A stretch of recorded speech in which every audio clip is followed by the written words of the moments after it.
this recent CFTC approval of BTC perps. And for me, when I first read this, I said, okay, well, this makes sense conceptually.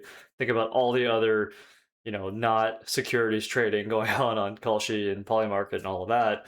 Why not just add in more of these? But Matt, I think you had a really interesting take on how this ties, and you tied this back to market specifically to back your point up. So first off, I'll just kind of quickly overview of the CFTC approval.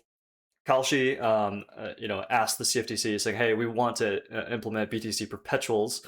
This is a type of effectively a future contract, and this lets people actually source liquidity for Bitcoin through the Kalshi market, right? So when I think about other ways that you might go about doing this, you think about Coinbase, or you think about needing to go through an ETF or something like that.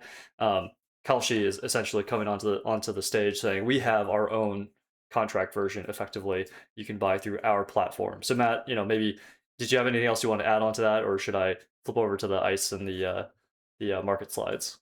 Yeah, so in the big picture, what this means, this is part of the transition. Like the whole financial infrastructure, the architecture is changing because of like this is happening because of the move from that offshore liability dollar towards the stablecoin asset dollar. Like, what do I mean by that?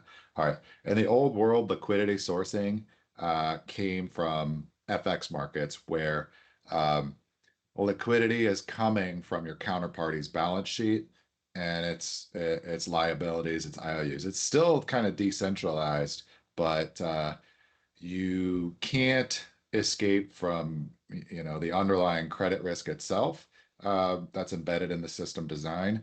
Um, but then also you have centralized liquidity venues as the kind of the way to address the underlying core problem, which everything's based on the solvency of some counterparty's balance sheet. You have to have these central clearinghouses where trade and settlement for, let's say, commodities takes place. So in the old world, like perfect example, CME. If you want to get your silver futures, your ag futures, your equity index futures, treasury bill or like treasury note futures, ultras, all that stuff.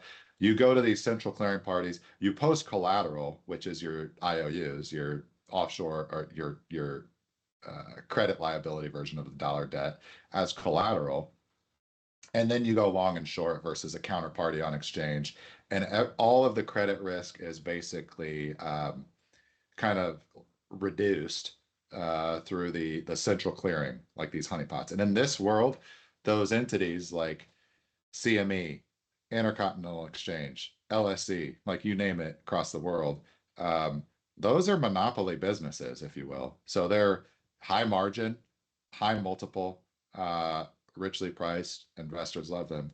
What this new world is saying with CFTC approving the Bitcoin perpetuals on Kalshi, what it's actually doing. So remember, CFTC is the one who green lights or gives the approval for, say, CME to launch Bitcoin futures or, you know, SOFR futures, whatever. Right. What this is saying is these platforms springing up on this stablecoin dollar world, when the asset is a stablecoin, the the fragmentation towards that central clearing and like trade settlement of all the commodity transactions, that starts to go away as you get fragmented. And so what this means is go to slide 10. Um, you are looking in the stock reactions here. I got yellow here for CME, and then the next one, like down 12% on the news. Next one, Intercontinental Exchange. These are just extra moves. They're breaks. They're technical breaks of the consolidation you were seeing and the prior, let's say the beginning of 2026, right, year to date. Um, what this is saying and the reactions for the investors are telling you in the repricing, they're saying the legacy incumbents like CME, ICE, et cetera, as the market sees these moats shrinking from this old world, and now we're going to have to compete. And monopolies hate competition, right? You have to share the pie. Ultimately, like what this means is so liquidity and settlement and the like non-securities, right? Because the Clarity Act is this dividing line. CFTC is commodities, futures, etc. SEC is securities. Um, as we're moving towards these new stablecoin dollar rails paradigm, like it will be competitive, right? So everybody involved, managers from the incumbents as well as the challengers like Polymarket, Hyperliquid, Kalshi, etc. They're gonna react, but like this is your market signal up like pointing to these big things happening that we're talking about in the Mindfront hash framework. So just something on Polymarket here. I didn't realize fully how the structure works until I delved deep on this tweet with someone made a bet, I noticed, like betting on the Cleveland Browns not to win the Super Bowl. As we said in life, there's death, taxes as certainties, the only certainties in life. But the Cleveland Browns not winning a Super Bowl may be up there as like almost near certainties that there are. But they do these postings like to generate social media buzz, get It's clicks, marketing. whatever, Yeah. whenever they see a big bet on their platform. And this one I noticed, so someone put $200,000 on the Browns not to win the Super Bowl. The payout is $1,700 roughly. Just do the math. Like this thing, Super Bowl date is February next year. We're talking, I don't know, like 210 days, 8 or 9 months away, whatever. If that is a certain outcome, your benefit here, and if you're right, is about 88 bips on the trade. So I'm like, well, can you really grow that much if your audience here is just dumb money making terrible bets? Because if you think about it, 88 bips, you can buy the treasury bill maturing the Monday after Super Bowl is played. And when you settle, you're going to earn basically like 3.5%, 3.6% for 9 months. You're going to wind up with like 240 basis points. So this guy, by making this bet, destroyed, I don't know, 140 basis points and nominal return. And they have that tail That risk of risk, yeah. if hell freezes over and the Browns win the Super Bowl, crazier things have happened in sports, right?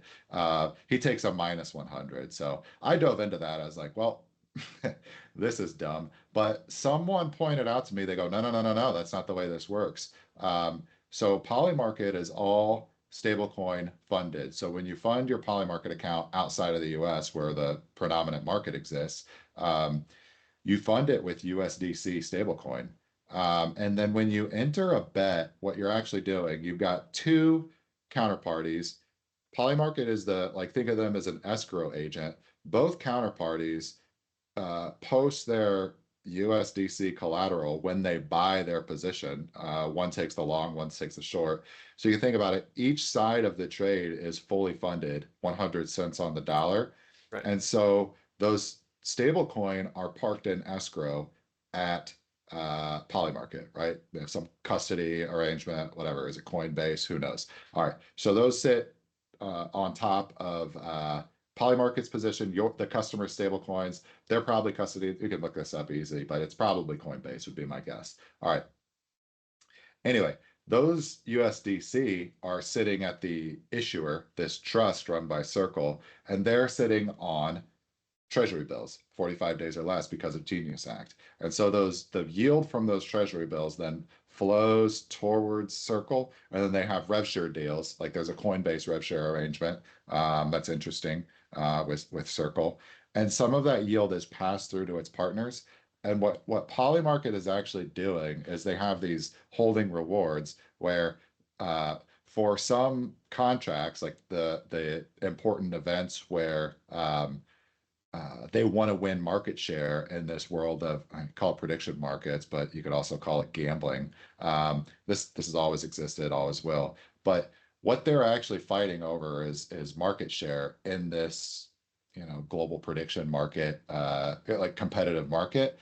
And what they're doing is they'll pass through some of the earnings on that T-bill when you enter a stablecoin bet. So you can kind of see this if you think about it as like, oh, this is kind of the architecture of the new system. You can see on this eligible events list in terms of pricing commodities where they're bringing in hedging activity in a landscape like there's massive demand for Bitcoin hedging and all these other cryptocurrencies. They're sucking that demand into their rails or their platforms, and then also they're like prediction markets for elections and world leaders: Erdogan, Zelensky, Netanyahu, Xi Jinping, Putin, etc.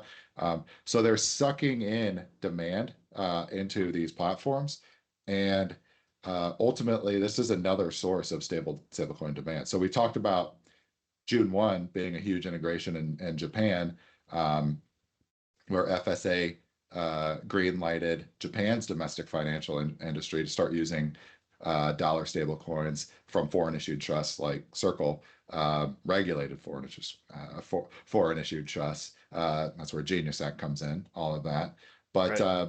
you're seeing like, so not just settlement of cross border trade, but markets themselves, the commodity hedging or the buys and sell, like commodity hedging, like futures activity, that actually is your pipeline of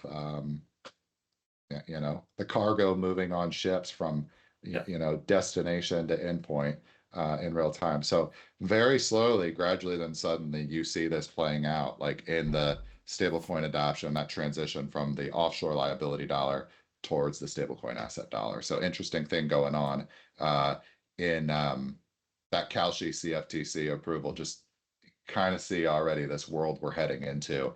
Still very early, but in our opinion, this will be a durable trend as we're going through that big dollar transition process. All right. Yeah, that was a And connection I last, totally missed until you pointed that out. It's like, oh, I I, see where we're going with that.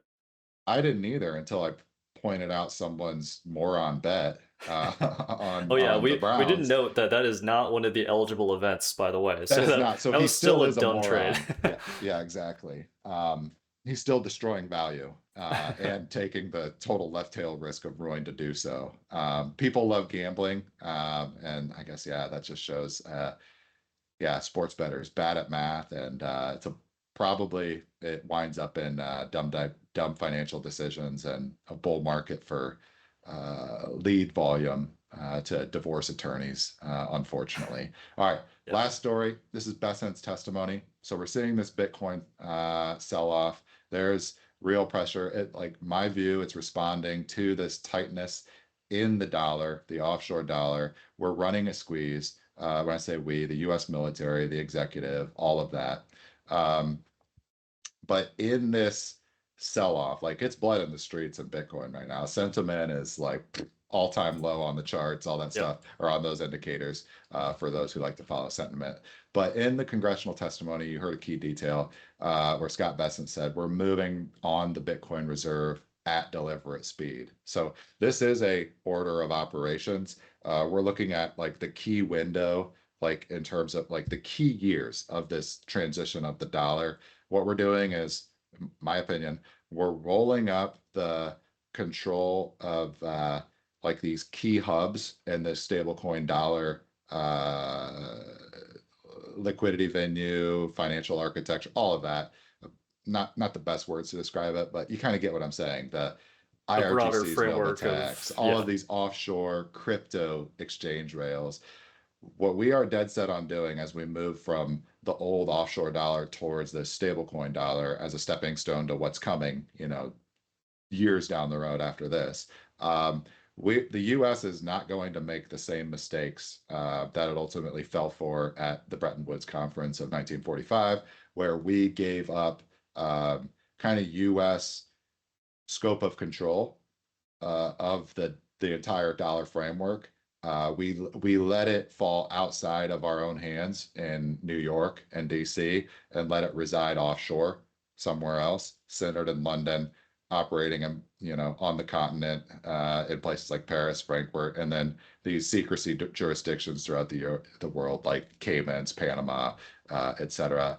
What's going on, these military roll-ups of all the, kind of kinetic on the kinetic front, the key choke points of, where the where the cargo moves in terms of the actual ships on water, global trade.